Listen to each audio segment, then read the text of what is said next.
আমি এখন সমাপনী বক্তব্য রাখার জন্য আহ্বান জানাচ্ছি সংসদ নেতা মাননীয় প্রধানমন্ত্রী শেখ হাসিনাকে। মাননীয় প্রধানমন্ত্রী শেখ হাসিনা।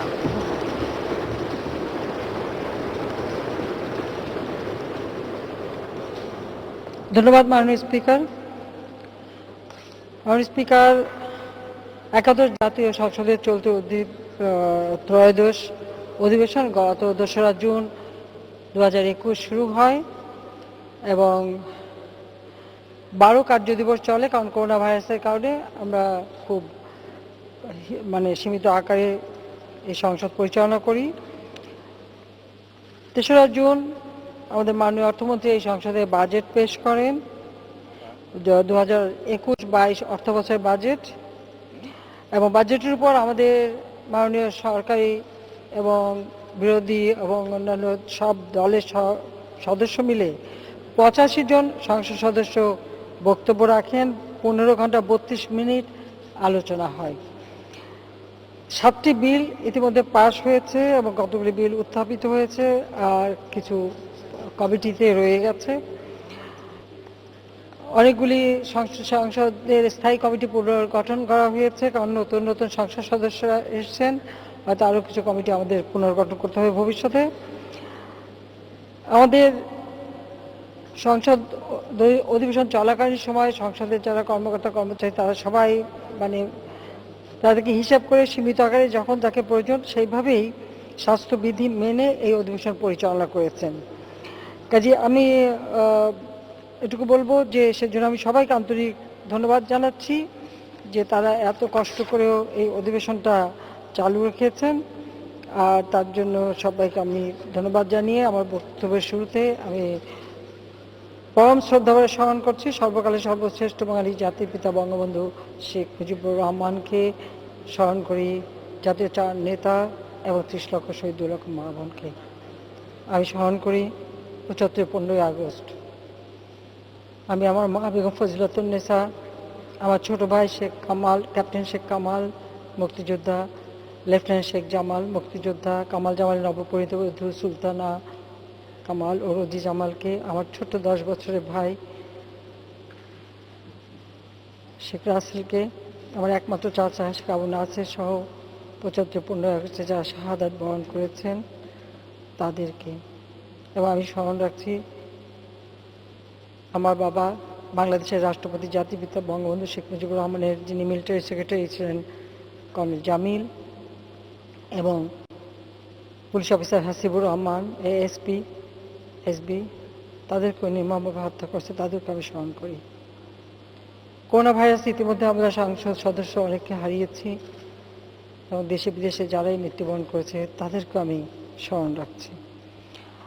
এই করোনা ভাইরাসের মাঝেও একটা বাজেট আমরা দিতে পেরেছি, এটাই হচ্ছে সবথেকে বড় কথা। অনেক দেশের অর্থনীতি খুবই পর্যুদস্ত অবস্থায় চলে গেছে, তারপর আমি বলবো যে আমরা এই যে বাজেটটা দিয়েছি সেই বাজেটে একদিকে যেমন করোনা মোকাবেলাকে আমরা সামনে রেখেছি, পাশাপাশি আমাদের লক্ষ্য হচ্ছে যে করোনার ক্ষতিগ্রস্ত যে অর্থনীতি সেই অর্থনীতিকে পুনরুদ্ধার করা, কর্মসংস্থান সৃষ্টি করা, প্রান্তিক জনগোষ্ঠীকে সামাজিক নিরাপত্তার আওতায় নিয়ে আসা এবং স্বাস্থ্য সেবার বিষয়গুলোকে সব থেকে গুরুত্ব দেওয়া হয়েছে এই বাজেটে।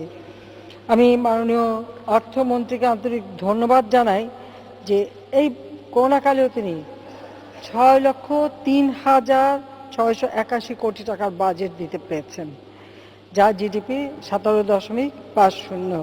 কাজে এর মাঝেও আমরা আমাদের অর্থনীতির চাকাটাকে যে গতিশীল রাখতে পেরেছি সেটাই সব থেকে বড় কথা। কারণ বাংলাদেশ ইতিমধ্যে জাতির পিতা যুদ্ধ বিধ্বস্ত বাংলাদেশ গড়ে তুলে স্বল্পোন্নত দেশ হিসেবে তিনি আমাদেরকে মর্যাদা দিয়ে গিয়েছিলেন। তারই আদর্শ অনুসরণ করে মুক্তিযুদ্ধের চেতনায় বাংলাদেশকে আমরা, বাংলাদেশ আওয়ামী লীগ আজকে পরপর ৩বার সরকারে এসে আমরা বাংলাদেশকে উন্নয়নশীল দেশের মর্যাদায় উন্নীত করতে সক্ষম হয়েছি। ব্রিটেনের গবেষণা সংস্থা centre for economic and business research CIBR এর মতে অর্থনৈতিক বিকাশ অব্যাহত থাকলে 2035 সাল নাগাদ বিশ্বে 25তম বৃহৎ অর্থনীতির দেশে পরিণত হবে বাংলাদেশ। জাতিসংঘের টেকসই উন্নয়ন প্রতিবেদন 2021-এর তত্ত্বমতে এসডিজি বাস্তবায়নে অগ্রগতির ক্ষেত্রে বাংলাদেশ বিশ্বের 3টি শীর্ষস্থানীয় দেশের মধ্যে একটি। কাজে আমরা এমডিজিও ভালোভাবে বাস্তবায়ন করেছি, এসডিজিও বাস্তবায়ন করে যাচ্ছি। এ করোনায় যদিও কিছু ক্ষতিগ্রস্ত হয়েছে, তারপর আমরা এসডি বাস্তবায়নে শীর্ষ 3টি দেশের মধ্যে বাংলাদেশ একটি আপন স্থান করে নিতে সক্ষম হয়েছে। আমরা বৈশ্বিক শান্তি সূচক 2020 এই অনুযায়ী শান্তিপূর্ণ দেশ হিসেবে বাংলাদেশের অবস্থান 7টি ধাপে উন্নীত হয়েছে। বাংলাদেশকে আমরা সামনের দিকে এগিয়ে নিয়ে যাওয়ার জন্য 2041 সাল পর্যন্ত আমাদের পরিকল্পনা আমরা করে রেখেছি। 2100 সাল বদ্বীপ পরিকল্পনা আমরা নিয়েছি, যেন প্রজন্মের পর প্রজন্ম বাংলাদেশকে এগিয়ে নিয়ে যেতে পারে, সেই কথা মাথায় রেখে। আমাদের জন্য এই সময়টা খুবই গুরুত্বপূর্ণ, কারণ আমরা আমাদের যেমন স্বাধীনতা 50 বছর পূর্তি সুবর্ণ জয়ন্তী উদযাপন করছি, এবং জাতির পিতা বঙ্গবন্ধু শেখ মুজিবুর রহমানের জন্মশতবার্ষিকী উদযাপন, যেটা 2020 সালে আমাদের করার কথা ছিল, আমরা খুব সীমিত আকারে সেটা করেছিলাম। কারণ করোনা ভাইরাসের কারণে যে অনুষ্ঠানটা সব থেকে বেশি আকাঙ্ক্ষিত ছিল, সেটাই আমরা খুব সীমিত আকারেই উদযাপন করি। 2021 সালে আমাদের স্বাধীনতা সুবর্ণ জয়ন্তী এবং জাতির পিতার 101তম জন্মদিবস অর্থাৎ জন্মশতবার্ষিকীর এই আয়োজন আমরা করেছি। সেটা হচ্ছে আমরা মুজিব চিরন্তন এই মূল থিম নিয়ে 17 মার্চ থেকে 26শে মার্চ অর্থাৎ জাতির পিতার 101তম জন্মদিবস, এবং 26শে মার্চ হচ্ছে 26শে মার্চ হচ্ছে আমাদের স্বাধীনতা সুবর্ণ জয়ন্তী। কাজে এই সুবর্ণ জয়ন্তী মাথায় রেখে আমরা এই অনুষ্ঠানটা করি, এবং স্বাস্থ্যবিধি মেনেই আমরা 10 দিনব্যাপী অনুষ্ঠানমালা আয়োজন করি। এই আয়োজনে সার্কভুক্ত 5টি দেশের সরকার প্রধান এবং রাষ্ট্রপ্রধানরা সরাসরি উপস্থিত ছিলেন, তাদেরকে আন্তরিক ধন্যবাদ জানাচ্ছি।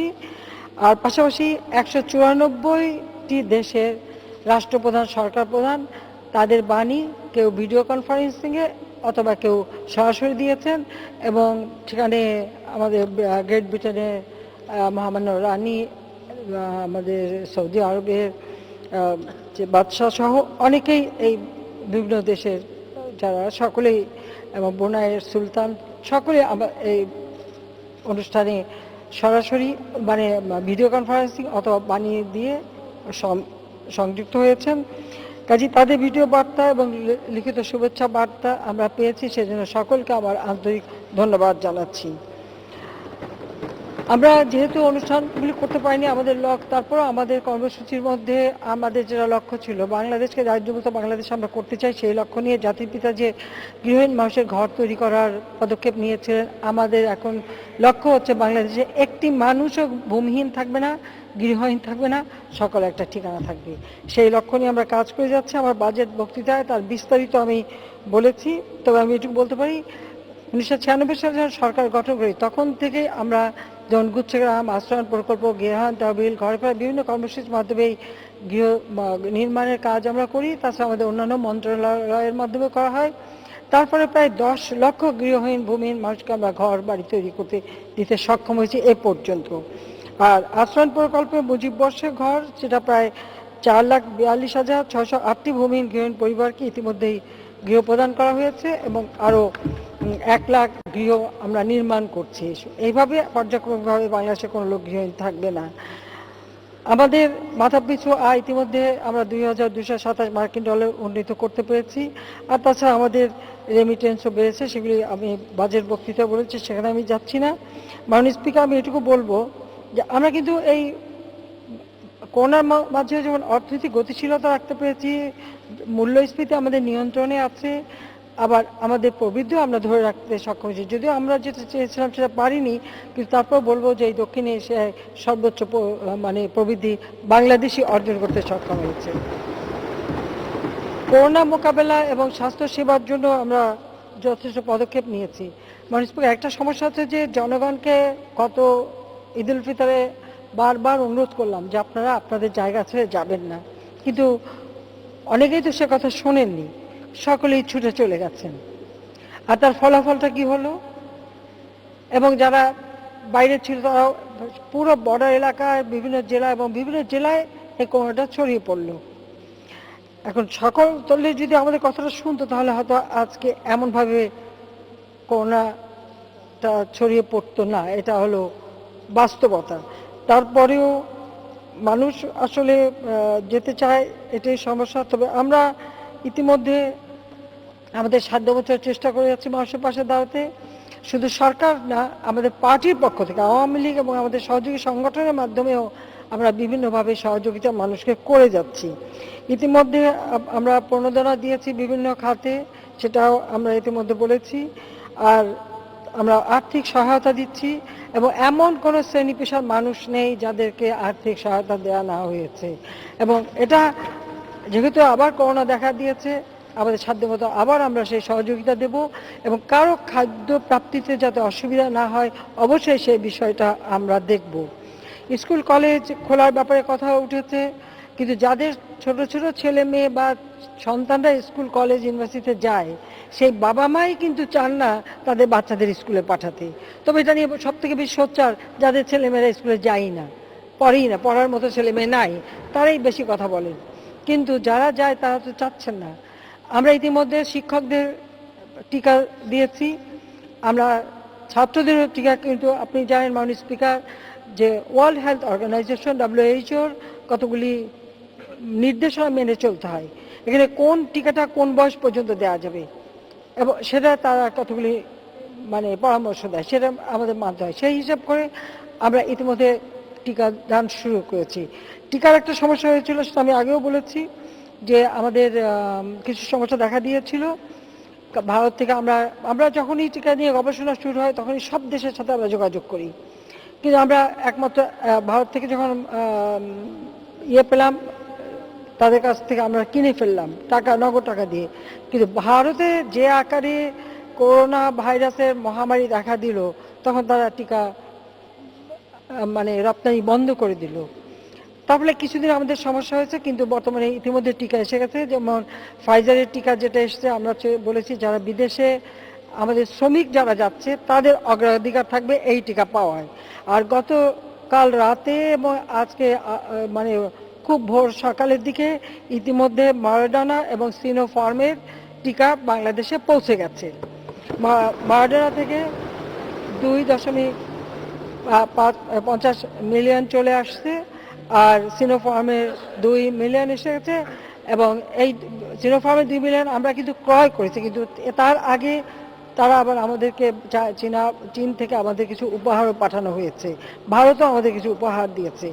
এবং এছাড়া পৃথিবীর অন্যান্য দেশে যেখানে যেখানে টিকা পাওয়া যাচ্ছে আমরা কিন্তু সঙ্গে সঙ্গে তাদের সঙ্গে যোগাযোগ করছি এবং আরও টিকা আমরা নিয়ে আসবো, কিনে যত লাগে আমরা কিনবো। তার জন্য আলাদা বাজেটে টাকাই রাখা আছে, এর জন্য কোনো চিন্তা হবে না।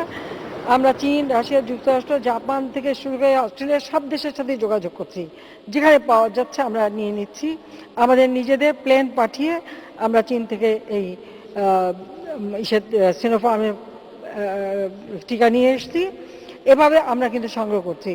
আর আমেরিকা থেকে যেটা এসছে মডার্না, সেটা তারা পাঠিয়েছে, আমেরিকাতে এসে পৌঁছেছে একটা রাত 11টা, আর একটা রাত 1টার পরে, আর একটা ভোর 5টার দিকে এসে পৌঁছানোর কথা। এভাবেই আমাদের ইতিমধ্যে টিকা দেওয়া হচ্ছে। আমি ইতিমধ্যে ঘোষণা দিয়েছি যে আমরা 80% লোকের টিকা আওতায় নিয়ে আসবো। আর সমস্ত টিকা বিনামূল্যে দেওয়া হচ্ছে, আমরা কিনছি অনেক টাকা দিয়ে। কারণ প্রথমে যেটা কিনছিলাম একটু অল্প দামে ছিল, কিন্তু এখন আমাদের অনেক দাম দিয়ে কিনতে হচ্ছে। তারপরেও জনগণের জন্য, জনগণের সাথে, জনগণের কল্যাণে আমরা বিনা পয়সায় টিকাদান কর্মসূচি নিয়েছি। তাছাড়া যেহেতু এটা বিভিন্ন জেলা পর্যায়ে করোনা ছড়িয়ে পড়েছে, তাই সেখানে করোনা ভাইরাস পরীক্ষা সেটা আমরা বিনা পয়সায় শুরু করে দিয়েছি। কারো পয়সা লাগবে না, কিন্তু তাদেরকে পরীক্ষা করা এবং তাদেরকে দেখা। আর তাছাড়া যে সমস্ত শ্রমিক বিদেশে যাচ্ছে, আমি বললাম যে ভ্যাকসিন, তাদেরকে আমরা সবার অগ্রাধিকার দিচ্ছি যাতে তারা ভ্যাকসিন নিয়ে বিদেশে যেতে পারে, তাদের আর সেখানে কোয়ারেন্টাইন করতে না হয়। সেভাবে আমরা বিভিন্ন পদক্ষেপ নিয়েছি এবং বাজেটেও প্রচুর পরিমাণে টাকা আমরা রেখেছি। এবং যেমন 32,246 কোটি টাকা রাখা হয়েছে, আরও 10,000 টাকা আলাদা রাখা আছে, রিজার্ভ, যদি লাগে আমরা সেটা ব্যবহার করব, সেভাবে আমরা ব্যবস্থা নিচ্ছি। আমাদের সবসময় আওয়ামী লীগের একটা লক্ষ্যই হচ্ছে দেশের জনগণের কল্যাণ করা। এবং মাননীয় স্পিকার, আপনি যদি লক্ষ্য করেন, আপনি দেখবেন যে আমাদের প্রত্যেকটা অর্থনৈতিক নীতিমালা এবং কার্যক্রমে আমরা সব থেকে বেশি অগ্রাধিকার দিই গ্রামের মানুষ, সাধারণ মানুষ, খেটে খাওয়া মানুষ, অনগ্রসর মানুষ, যাদের কথা জাতির পিতা বঙ্গবন্ধু শেখ মুজিব আমাদের যে সংবিধান দিয়ে গেছে, সেই সংবিধান সেটা উল্লেখ রয়েছে। এবং বাংলাদেশে যারা ক্ষুদ্র নৃগোষ্ঠী বা অনগ্রসর সম্প্রদায়, অথবা যেমন বেদে, হিজড়া থেকে শুরু করে এই ধরনের বিভিন্ন পেশায় নিয়োজিত, যাদের আসলে কোনো ঠিকানা ছিল না, বেদেরা নৌকায় করে ঘুরে বেড়াতো, হিজড়াদের তো একটা বাচ্চা হলে তাকে বের করেই দেওয়া হতো, এরকম একটা অবস্থা ছিল। আমরা কিন্তু তাদেরকে সমাজে স্বীকৃতি দিয়ে এবং যাদের ঘর নেই প্রত্যেককে আমরা ঘর বাড়ি তৈরি করে দিচ্ছি। এমনকি কুষ্ঠরোগী, আমি 96 সালে এসেই গাজীপুরে কুষ্ঠরোগীদের জন্য ঘর করে দিই, তাদের বিনা পয়সা খাবার, তাদের চিকিৎসার ব্যবস্থা, এখন তারা জীবন জীবিকার ব্যবস্থা আমরা করে দিয়েছি। এভাবে প্রতিটি এলাকার সাধারণ মানুষ, ক্ষুদ্র ক্ষুদ্র অনেক নৃগোষ্ঠী আমাদের সমতল ভূমিতে আছে, তাদের জন্য বিশেষ বরাদ্দ দেওয়া হচ্ছে। এমনকি আমরা রাস্তাঘাট, হয়তো ঢাকা শহরে এটা হয় নাই, ওটা হয় নাই, এটা বলবেন, কিন্তু আপনারা যদি একেবারে অজপাড়া এবং এই সমস্ত দুর্গম এলাকায় যান, সেখানে কিন্তু পাকা রাস্তা অথবা ইট বিছানো রাস্তা অথবা মানে সে মাটির রাস্তা আমরা কিন্তু করে দিচ্ছি। যোগাযোগ ব্যবস্থা করেছে এবং সকলের কাছে কিন্তু বিদ্যুৎ পৌঁছে গেছে। 99% মানুষ আজকে বিদ্যুৎ পেয়েছে। আর বিদ্যুৎ পাওয়াতে তাদের উৎপাদন সক্ষমতা বেড়েছে, বাজারজাত করার সক্ষমতা বেড়েছে, তারা অর্থনৈতিকভাবে কর্মকাণ্ড পরিচালনার সুযোগ পাচ্ছে। এই সুযোগগুলি কিন্তু আমরা সৃষ্টি করে দিচ্ছি, যা একদিকে দারিদ্র্য বিমোচনে অবদান রাখছে, পাশাপাশি এই যে অবহেলিত মানুষগুলি, যাদের কথা কেউ কোনোদিন চিন্তা করেনি, আমরা তাদের জন্যই কাজ করছি। হয়তো তাদের গলার আওয়াজ বেশি না, তাদের কথা শোনা যায় কম, কিন্তু তারা কিন্তু আমাদের অর্থনীতিতে সবথেকে বেশি লাভবান, এই অবহেলিত জনগোষ্ঠী। এইটুকু শুধু আমি আপনাকে বলতে পারি। যদি প্রয়োজন আপনারা নিজে খোঁজ দিয়ে দেখেন, এই লালমনিরহাট, কুড়িগ্রাম এলাকা অথবা অন্য এলাকা সবসময় কিন্তু মঙ্গার এলাকা ছিল, মঙ্গাপীড়িত এলাকা। আওয়ামী লীগ সরকার আসার পরে কোনোদিন মঙ্গা হয় নাই, হবেও না ইনশাল্লাহ।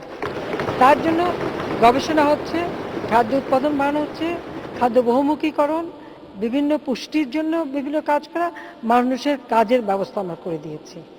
মানুষ শুধু খেটে খাবে সেই ব্যবস্থাটা করে দেওয়াতে এই আমরা অন্তত এটুকু বলতে পারি যে অর্থনীতির চাকা ঘুরে দাঁড়াচ্ছে।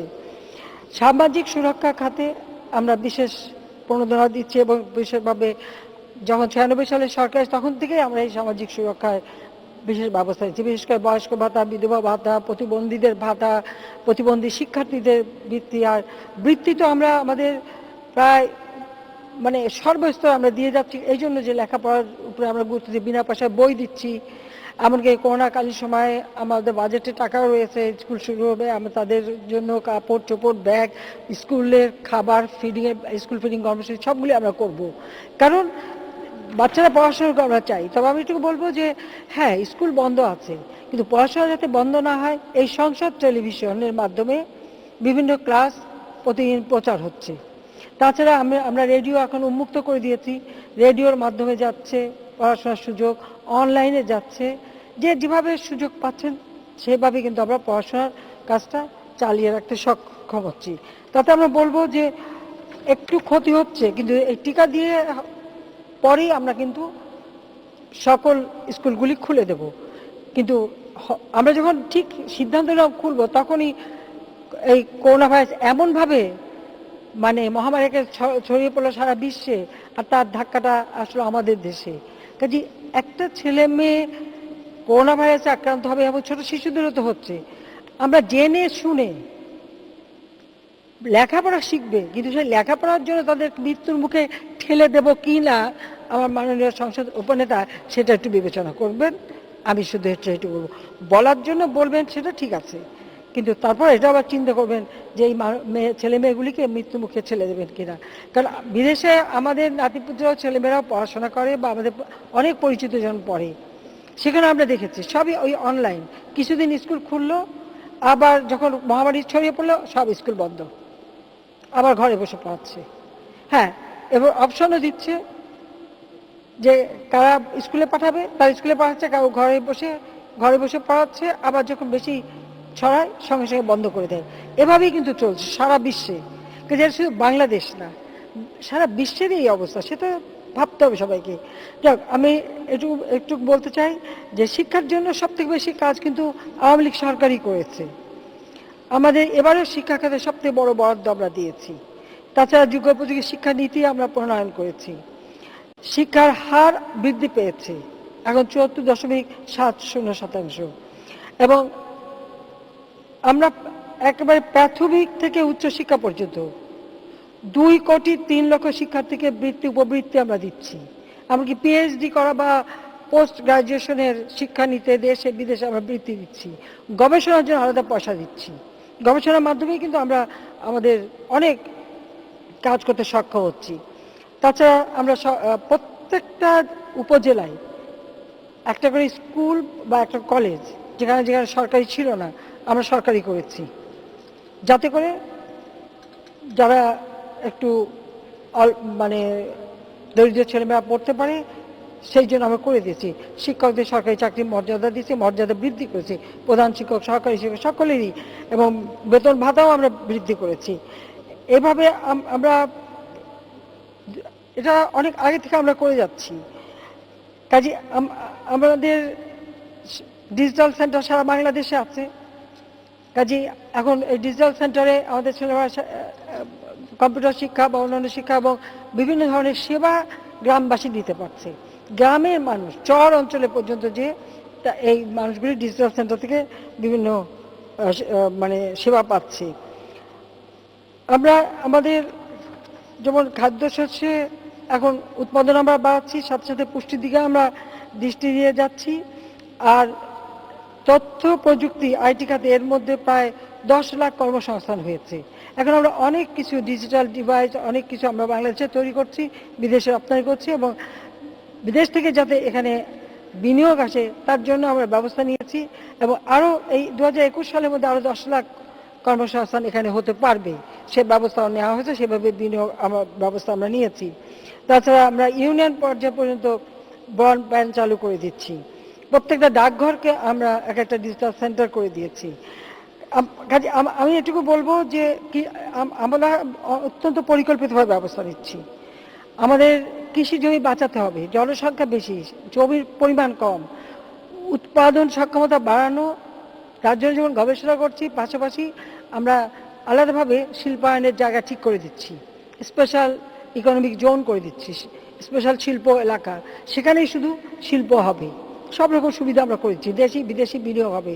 এবং এখানে আমরা খাদ্য প্রক্রিয়াজাত বা আমার কোন এলাকায় কোন কাঁচামালটা উৎপাদন হয় সেগুলি প্রক্রিয়াজাত করা, কৃষি পণ্য প্রক্রিয়াজাত, খাদ্য প্রক্রিয়া, এগুলোর উপর আমরা গুরুত্ব দিচ্ছি। এভাবে আমরা চেষ্টা করছি যেন কোনো মতে আমাদের কৃষি জমি নষ্ট না হয়। এবং এই ভূমি ব্যবস্থাপনাও কিন্তু ডিজিটাল করে দিচ্ছি, সেটা আমরা আইনও পাশ করছি, আপনারা জানেন। আমাদের বিচার ব্যবস্থা নিয়ে এখানে বেশ কিছু কথা বলেছেন। আমরা কিন্তু ইতিমধ্যে প্রতিটি আদালতকে কিন্তু কোর্টে আমরা উন্নীত করবার জন্য ইতিমধ্যে ব্যবস্থা নিচ্ছি।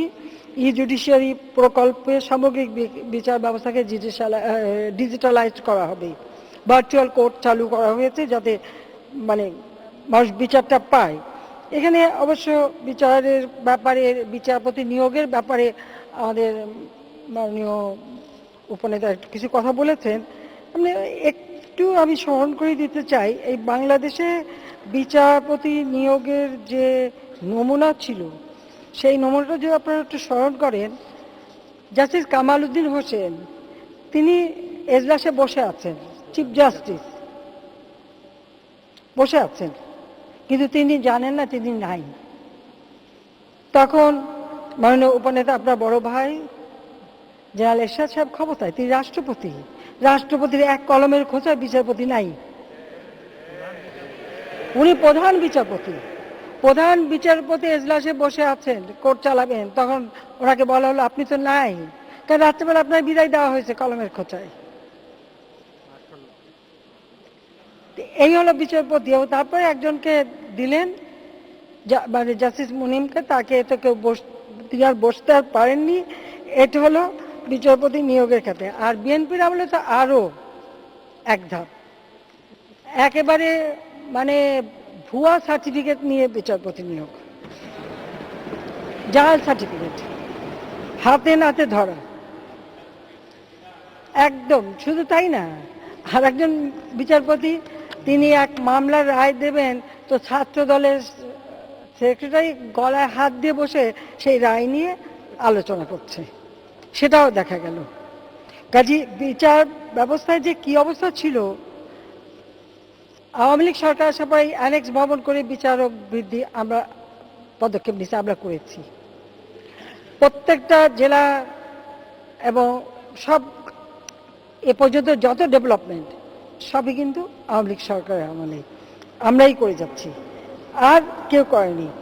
আর বিএনপির আমলে কি করেছে, 64টি জেলার আদালতে বোমা বর্ষণ হয়েছে, 2 জন জেলা জজ মারা গেছেন, কয়েকজন আহত হয়েছেন। এটা হলো বাস্তব। ঝালকাঠি এবং গাজীপুরে এই ঘটনা, এবং এই 64 জেলায় বোমাবাজি একই দিনে একই সময়। শুধু এই কাণ্ড না, সারা বাংলাদেশে 63 জেলায় বোমা ফুটল একই সময়। কারণটা কি, যে এত শান্তিপূর্ণ অবস্থা রেখেছিল বিএনপির আমলে, তো তারা এখন তাদের কাছ থেকে শুনতে হয় যে বিচার ব্যবস্থা, বিচারক নিয়োগ ইত্যাদি ইত্যাদি। মানে স্পিকার, কাজে আমি এত যদি আমি বিএনপির আমল আর এরশাদের আমলের কাহিনী বলতে যাই তো অনেক সময় লেগে যাবে। আমি খালি এটুকু বলে রাখলাম একটা নমুনা হিসেবে। আর এখানে আমি আরো বলবো, আমাদের উন্নয়নের বিষয়ে আমরা বলবো যে আমাদের আওয়ামী লীগ অন্তত পদক্ষেপগুলি নিচ্ছে। শিক্ষা প্রতিষ্ঠান বন্ধ নিয়ে চিন্তিত, কিন্তু বিএনপি সরকার আমলে বা জাতীয় পার্টি সরকার আমলে শিক্ষা প্রতিষ্ঠানের অবস্থাটা কি ছিল? প্রতিটি বিশ্ববিদ্যালয় খুন খারাপি লেগেই ছিল, বোমাবাজি, গুলি, মানুষ খুন, ক্লাস বন্ধ, সেশন জট। আমরা সরকার আসার পর অন্তত এইগুলি তো বন্ধ করতে সক্ষম হয়েছি।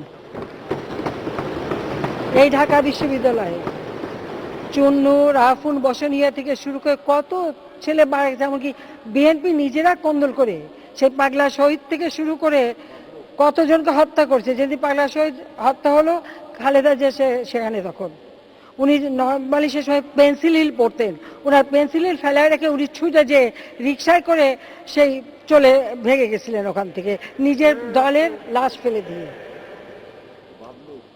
তারপরে বাবলুকে হত্যা করলো, সেও বিএনপি নিজে হত্যাকাণ্ড।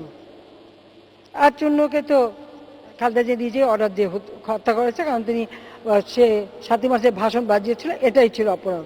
কাজে এরকম বহু কাহিনী আমরা বলতে পারি। রাজশাহী বিশ্ববিদ্যালয়ে আমাদের আওয়ামী লীগের সমর্থিত ডক্টর ইউনূস, তাকে হত্যা করা হলো, প্রফেসর তাহের অনেকে, এবং মেয়েরে সেই ইসের ভিতরে ফেলে রাখা হলো ছাত্রদের লাশ, মানে কি বলে ম্যান হোলের ভিতরে ফেলে রাখা হলো। এরকম ঘটনা এক জায়গায়। চট্টগ্রাম ইউনিভার্সিটি তো সবসময় লাশ পড়ছে। এরকম একটা ইউনিভার্সিটির কাহিনী যদি মাননীয় স্পিকার বলি, আপনি আর মানে বলতে জাতিপিতা মাদক নিষিদ্ধ করেছিল, জিয়াউর রহমান এসে লাইসেন্স দিয়েছিল। আজকে মাদকের সারা বাংলাদেশে এটা বিরাট সমস্যা, বিশ্বব্যাপী, এবং এটা নিয়ে আমরা চিন্তা করছি, ব্যবস্থা নিচ্ছি, তারপর এটাকে নিয়ন্ত্রণ করা যাচ্ছে না। কারণ আমি বাবা মাকে বলবো যে তারাও যেন নিজের ছেলে মেয়েদের দিকে একটু নজর দেয়। তারা কেন এই পথে যাচ্ছে? শুধু টাকা দিয়ে ছেলে মেয়ে পাললে হবে না, ছেলে মেয়েকে সেইভাবে শিক্ষাটাও দিতে হবে, গার্জিয়ানকে দিতে হবে, শিক্ষকদের দিতে হবে, সবাইকে এটা দেখতে হবে। আমি আমাদের বাজেট বক্তৃতায় এবং অন্যান্য সময় আমাদের বিএনপির একজন নেতা প্রায় অনেক কথা বলেন, তো আমি তার কয়েকটা কথা একটু জবাব না দিয়ে পাচ্ছি না। তিনি বলেছেন কোরআন শরীফে নাকি ধর্ম নিরপেক্ষতার কথা নাই। তো সেখানে আমি বলবো যে অবশ্যই আছে। আমাদের নবী করিম সাল্লাল্লাহু আলাইহি সাল্লামই বলেছেন যে অন্য ধর্মের প্রতি সহনশীল হতে, তিনি শিক্ষা দিয়েছেন। আমাদের কোরআন শরীফ আমাদের তাই বলে, কারণ ইসলাম শান্তির ধর্ম, ইসলাম সকল ধর্মের মর্যাদা দেয়। এবং আমাদের কোরআন শরীফে সেই লাকুম দিনুকুম ওয়ালিয়াদ্দিন, মানে যার যার ধর্ম সে পালন করবে, যার যার মতামত সে প্রকাশ করবে। এটা প্রকৃতপক্ষে ধর্মের নিরপেক্ষতাই আসে। এটা যতই তিনি অস্বীকার করুন, যেভাবে তিনি ব্যাখ্যা দেন, কিন্তু এটা হলো বাস্তবতা, যুগ যুগ ধরে এটা চলছে এবং এটা সব সময় রয়েছে। হ্যাঁ, অবশ্যই যার নিজের ধর্ম পালনের কে সবসময় গুরুত্ব দিতে হবে, কিন্তু অন্য ধর্মের প্রতিও সহনশীল থাকতে হবে। এটা আমাদের শিক্ষা। এটা নবী করিম সাল্লাল্লাহু আলাইহি ওয়াসাল্লাম সবসময় বলে গেছেন এবং বিদায় হজেও বলে গেছেন। কাজে এটার আর এই ধরনের কথা বোধহয় পার্লামেন্টে না বলাটাই ভালো। মাননীয় স্পিকার, তিনি আমাদের হারুন সাহেব ওই বিচারপতি নিয়োগ নিয়ে কথা বলেছিলেন, এমপি হারুন সাহেব। তো আমি আগেই বলেছি যে জাল সার্টিফিকেট, ছাত্রদলকে নিয়ে গলা ধরে মানে রায় নিয়ে আলোচনা করা, ভোট চুরির পরিকল্পনা, বিএনপি আমলে কি খুব ভালো অবস্থা ছিল। তো এরকম বহু ঘটনাই কিন্তু ঘটেছে। এমনকি ভোট চুরি করার সুযোগ সৃষ্টির জন্য প্রধান বিচারপতি কে হবেন তার বয়স বাড়িয়ে দিয়ে সে যাতে তত্ত্বাবধায়ক সরকার প্রধান হতে পারে সে ব্যবস্থা নেয়ারও নজির সৃষ্টি করেছিল তারা। এবং তিনি বলছেন যে নির্বাচন কি হচ্ছে, গণতন্ত্র কি আছে, কার মুখে শুনি মাননীয় স্পিকার? এমন একটি দল যে দলটা সৃষ্টি করেছে একজন সামরিক জান্তা যে ছিল সেনাপ্রধান, এবং সেই সেনাপ্রধান কখনো হয়েছে 15ই আগস্ট জাতির পিতা বঙ্গবন্ধু শেখ মুজিবুর রহমান বাংলাদেশের রাষ্ট্রপতি তাকে হত্যার যে পরিকল্পনা করা হয়, যার মূল শক্তি ছিল এই জিয়াউর রহমান। এটা কর্নেল রশিদ খুনি এবং ফারুক তাদের বিবিসিতে ইন্টারভিউতে স্পষ্ট আছে, এবং মোস্তাকের সব থেকে প্রিয় বান্দা। এরা যদি জিয়াউর রহমান তাদের সাথে না থাকতো কোনোদিন এই ষড়যন্ত্র করতে পারতো না। কারণ জিয়াউর রহমান উপসেনা প্রধান, আর উপসেনা প্রধান কেন করা হয়েছিল তার ইতিহাস আমি জানি, আমাদের বিএনপির এখন যারা হয়তো অনেকেই জানে না যে 1971 সালে যে স্বাধীনতা অর্জনের পর জিয়াউর রহমান বাংলাদেশে যখন আসে, তিনি তো বেগম জিয়াকে ঘরে নিতে চাননি। কারণ এবং তার আরেকটা ঘটনা ছিল, সেটা আমি জানি। কোন এক নর্তকী আমাদের তখন রিফিউজিদের সাহায্য করতে আসতো। জিয়াউর রহমান ছিল কুমিল্লায়। জিয়াউর রহমানকে কুমিল্লা থেকে তখন পাসপোর্ট ভিসার কোনো বাড়াই ছিল না, যে কেউ আসতে পারতো, তখন কেবল স্বাধীন হয়েছে দেশ। তখন জিয়াউর রহমানকে উপসেনা প্রদান করে ঢাকায় নিয়ে আসা হয় এবং তার সংসারটা টিকে রাখা হয়, এবং সেটা করেছেন জাতিপিতা বঙ্গবন্ধু শেখ মুজিব। এবং এই খবরটা আবার তাকে দিয়েছেন আমার ফুফা সৈয়দ হোসেন সাহেব। এই সংসারটা টিকিয়ে দেওয়া, এবং জিয়া ছিল মেজর, তাকে প্রমোশন দিয়ে মেজর জেনারেল করেছিলেন বঙ্গবন্ধু শেখ মুজিব। আর সেই জিয়াই ষড়যন্ত্র করলো মোস্তাককে নিয়ে, কর্নেল রশিদ ফারুককে, মেজর ফারুককে, কর্নেল ফারুককে নিয়ে। আর তাদের কাছে আমরা সে 15 আগস্টের পরেই কিন্তু খন্দকার মোস্তাক অবৈধভাবে যখন নিজেকে রাষ্ট্রপতি ঘোষণা দিল, জিয়াউর রহমানের বানালো প্রধান সেনাপতি, একাধারে সেনাপতি। সেই মোস্তাকে হটিয়ে জিয়াউর রহমান যখন নিজেকে রাষ্ট্রপতি ঘোষণা দেয়, মাঝখানে আবার আরেকজন কিছু দিনের জন্য ছিল সায়েম সাহেব, এবং সায়েম সাহেবকে জিয়া সোজা দিয়ে বলছিল যে বঙ্গভবনে তিনি তখন রাষ্ট্রপতির দায়িত্বে আছেন, কারণ মোস্তাকের বিদায়ের পরে সায়েম সাহেব এসছে। তখন সায়েম সাহেবকে জিয়াউর রহমান সোজা বলে দিছে যে আপনি প্রথমে চিফ মার্শাল অ্যাডমিনিস্ট্রেটর আমাকে ঘোষণা দেন। তখন বলে যে রাষ্ট্রপতি তো বলে রাষ্ট্রপতি না, সেনাপ্রধানকে দিতে হবে। অস্ত্রের ভয় তিনি সই করলেন। তারপরের ধাপ হচ্ছে এখন রাষ্ট্রপতির পদ থেকে বিদায় নিয়ে জিয়াউর রহমান নিজেই রাষ্ট্রপতি। একদিন টেলিভিশনে বাংলাদেশের মানুষ দেখলো যে আজ থেকে আমি রাষ্ট্রপতি হলাম। এইভাবে যে ক্ষমতা দখল করেছে, মাননীয় স্পিকার, একদিকে সেনাপ্রধান আর একদিকে বাংলাদেশের রাষ্ট্রপতি। এই দৃষ্টান্ত কে দেখিয়েছিল জানেন? আইয়ুব খান। ইস্কেন্দার মির্জা বড় শখ করে আইয়ুব খানকে প্রধান সেনাপতি বানিয়েছিল। তা আইয়ুব খান ইস্কেন্দার মির্জাকে ছুঁড়ে ফেলে দিয়ে নিজেই রাষ্ট্রপতি ঘোষণা দেয়, আর জিয়াউর রহমান সেই খুনি আইয়ুবের পদাঙ্ক অনুসরণ করে নিজেকে রাষ্ট্রপতি ঘোষণা দেয়। আর তারপরেই ক্ষমতায় এসে আওয়ামী লীগের সকল নেতাকর্মীদের জেলে পোড়া, তারপরে একের পর এক খুন খারাপি করা, আজকে গুম খুনের কথা বলে। বিমান বাহিনীর 665 জন অফিসার এবং কর্মচারী হত্যা হয়েছে জিয়ার হাতে। সেনাবাহিনীর মুক্তিযোদ্ধা অফিসার যারা জীবন দিয়ে যুদ্ধ করেছে, একে একে তাদেরকে হত্যা করেছে। হাজার হাজার সৈনিকদের হত্যা করেছে। লাশও অনেকে, পরিবার পরিজন লাশও পায়নি। অনেকে জানে না তার অপরাধ কি। রাতের পর রাত এই হত্যাযজ্ঞ চলেছে। এক দিনে 10টা করে ফাঁসি জিয়াউর রহমান সই করে যাচ্ছে। ক্ষমতা এসে তার আবার সকল রাজনীতিবিদ হওয়ার উদ্দীপনে ক্ষমতা এসে আবার রাজনীতিতে নামলেন। আর সেখানে এসে দল গঠন, আর সেই দলই হলো বিএনপি। বিএনপি বাংলাদেশ না, পাকিস্তান হ্যাঁ, এই তো বিএনপি। মাননীয় স্পিকার, এই হলো তাদের রাজনীতি, এই হলো তাদের গণতন্ত্র। প্রতি রাতে কারফিউ। 81 সালে বাংলাদেশে যখন আসছি তখনও শুনি কারফিউ। 75 সাল থেকে এই পর্যন্ত কারফিউ। তা দিয়েছিল বিএনপি কি? জিয়াউর রহমান দিয়েছিল কারফিউ গণতন্ত্র। অনেকগুলি দল করার সুযোগ দিয়েছিল, এটা ঠিক, কিন্তু সেখানে গণতান্ত্রিক চর্চা ছিল না। আর সেই নির্বাচনের যে রেজাল্ট তা আগেই নির্দিষ্ট। 78 সালের হ্যানা বোর, 79 সালের নির্বাচন, সবই ছিল খেলা। আর তার পরবর্তীকালেও যদি আসেন, এরশাদ সাহেবও 86 সালের নির্বাচনে 48 ঘন্টা ভোটের রেজাল্ট আটকায় রেখে আওয়ামী লীগকে হারালো। আর জিয়া, খালেদা জিয়া, এরশাদ সব একই বৃদ্ধের কয়েকটি ফুল, তারাও একই কাজ করেছে।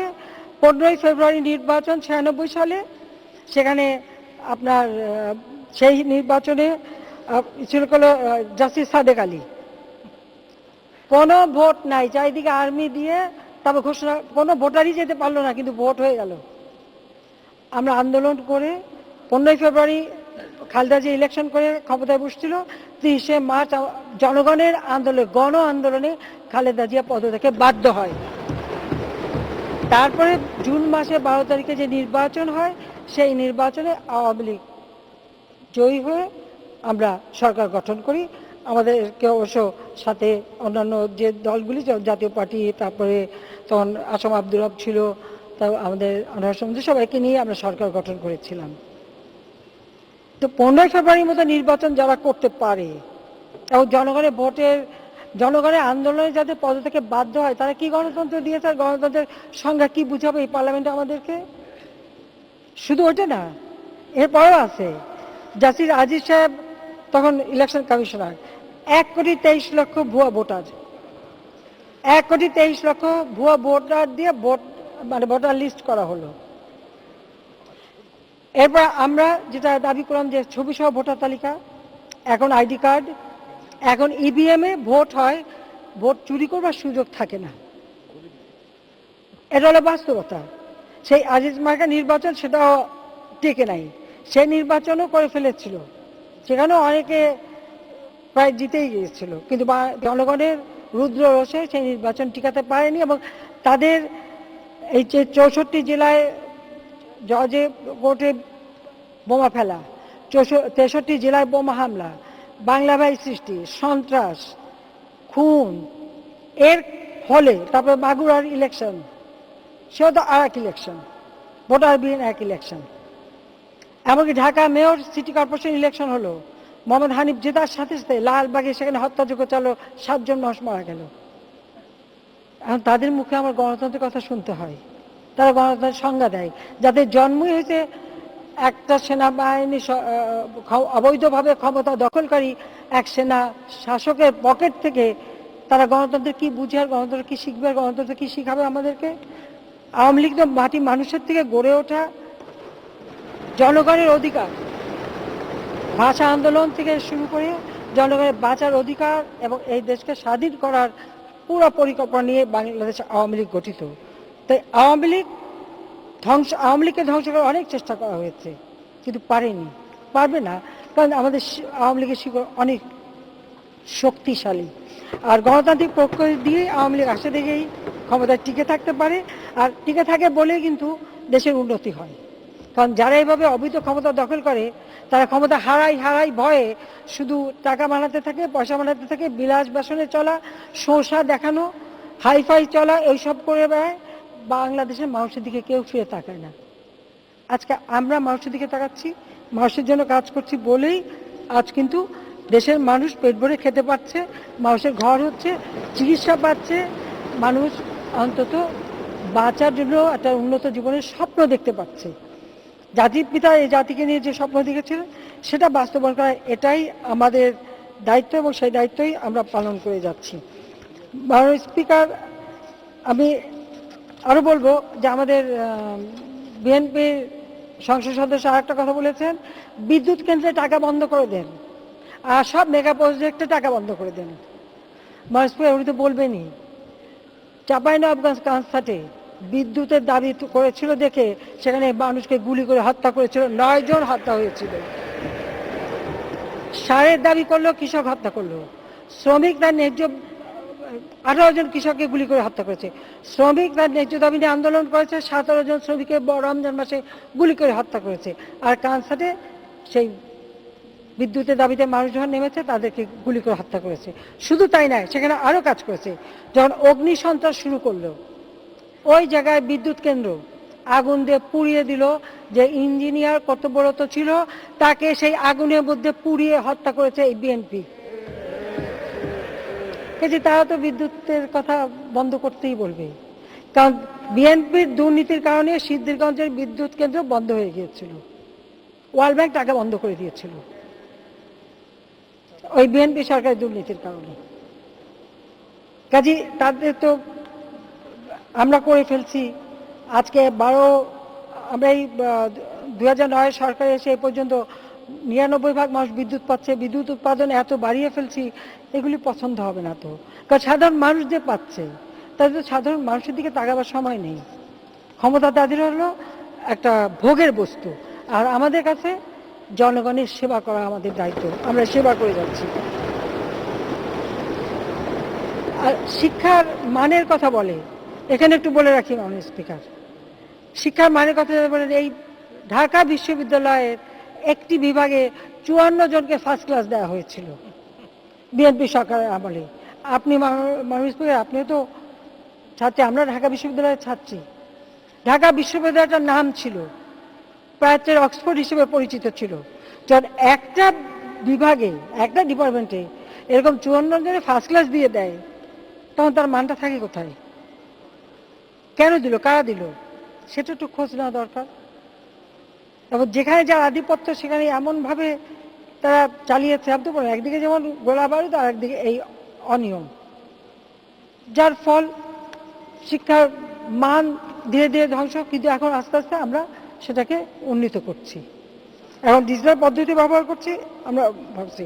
যাক, মাননীয় স্পিকার অনেক সময় নিচ্ছে, আমি আর বলবো নিতে চাই না। আমি এটুকু বলবো যে আমরা এই বন্যা মোকাবেলার জন্য বিশেষ বরাদ্দ রয়েছে, এবং ইতিমধ্যে আমরা নদী ড্রেজিং, বাঁধ নির্মাণ থেকে শুরু করে বিভিন্ন কাজ কিন্তু করে যাচ্ছি। কিন্তু বন্যাটা আমাদের দেশে আসবেই, এটা আমাদের এদের সাথেই বসবাস করতে হবে, এটা আমাদের মেনে নিয়ে চলতে হবে। কিন্তু সেখানে হ্যাঁ, নদী শাসন, নদী ড্রেজিং, নদী ভাঙন রোধে যথাযথ ব্যবস্থা আমরা নিচ্ছি, এবং বিভিন্ন প্রকল্প আমরা বাস্তবায়ন করেছি, এবং সেটাও আমরা করে যাব।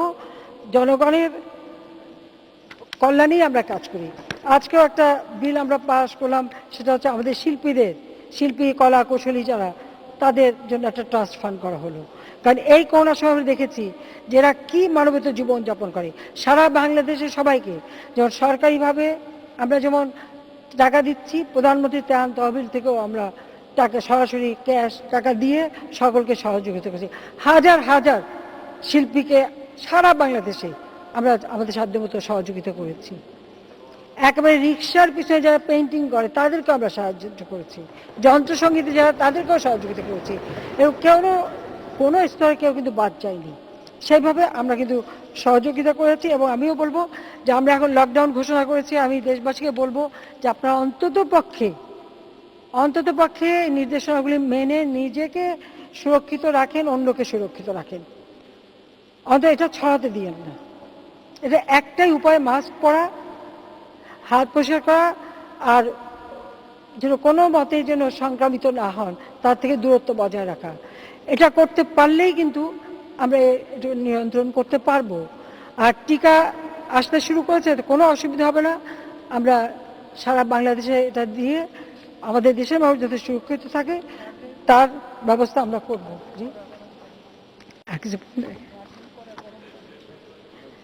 আর সেই সাথে ভাপটা নিলে পরে লাঙে যদি কিছু জমে সেটা তাড়াতাড়ি ক্লিয়ার হয়ে যায়।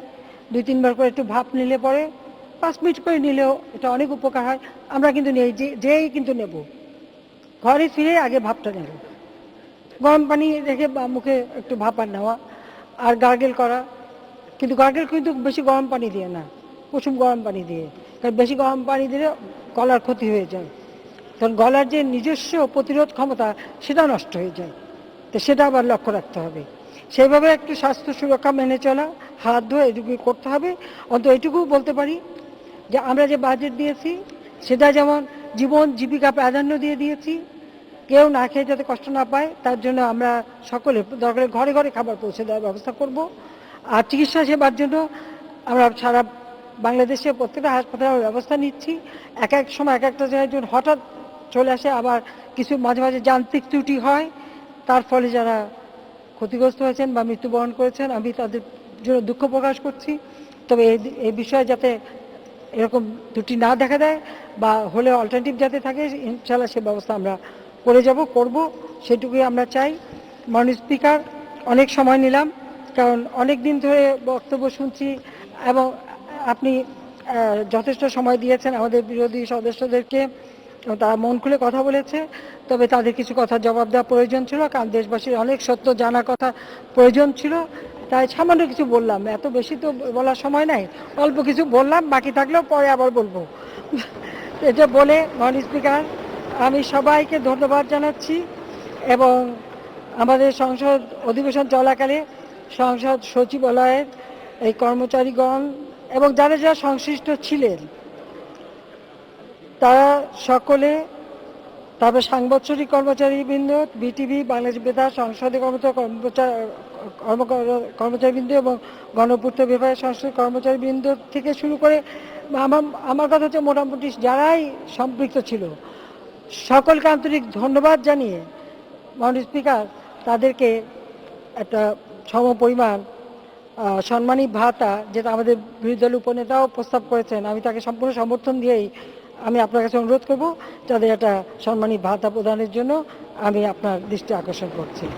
মাননীয় স্পিকার, আপনাকে আন্তরিক ধন্যবাদ জানাচ্ছি। ইনশাআল্লাহ আবার দেখা হবে এবং আমাদের এখানে যারা যারা জড়িত, মানে সংসদ পরিচালনায়, মনে আবার নাম না বললে মনে কষ্ট পাবে, সেজন্য একটু বলতে হবে। আমি আমার সংসদ পরিচালনায় মাননীয় স্পিকার আপনাকে আন্তরিক ধন্যবাদ জানাচ্ছি।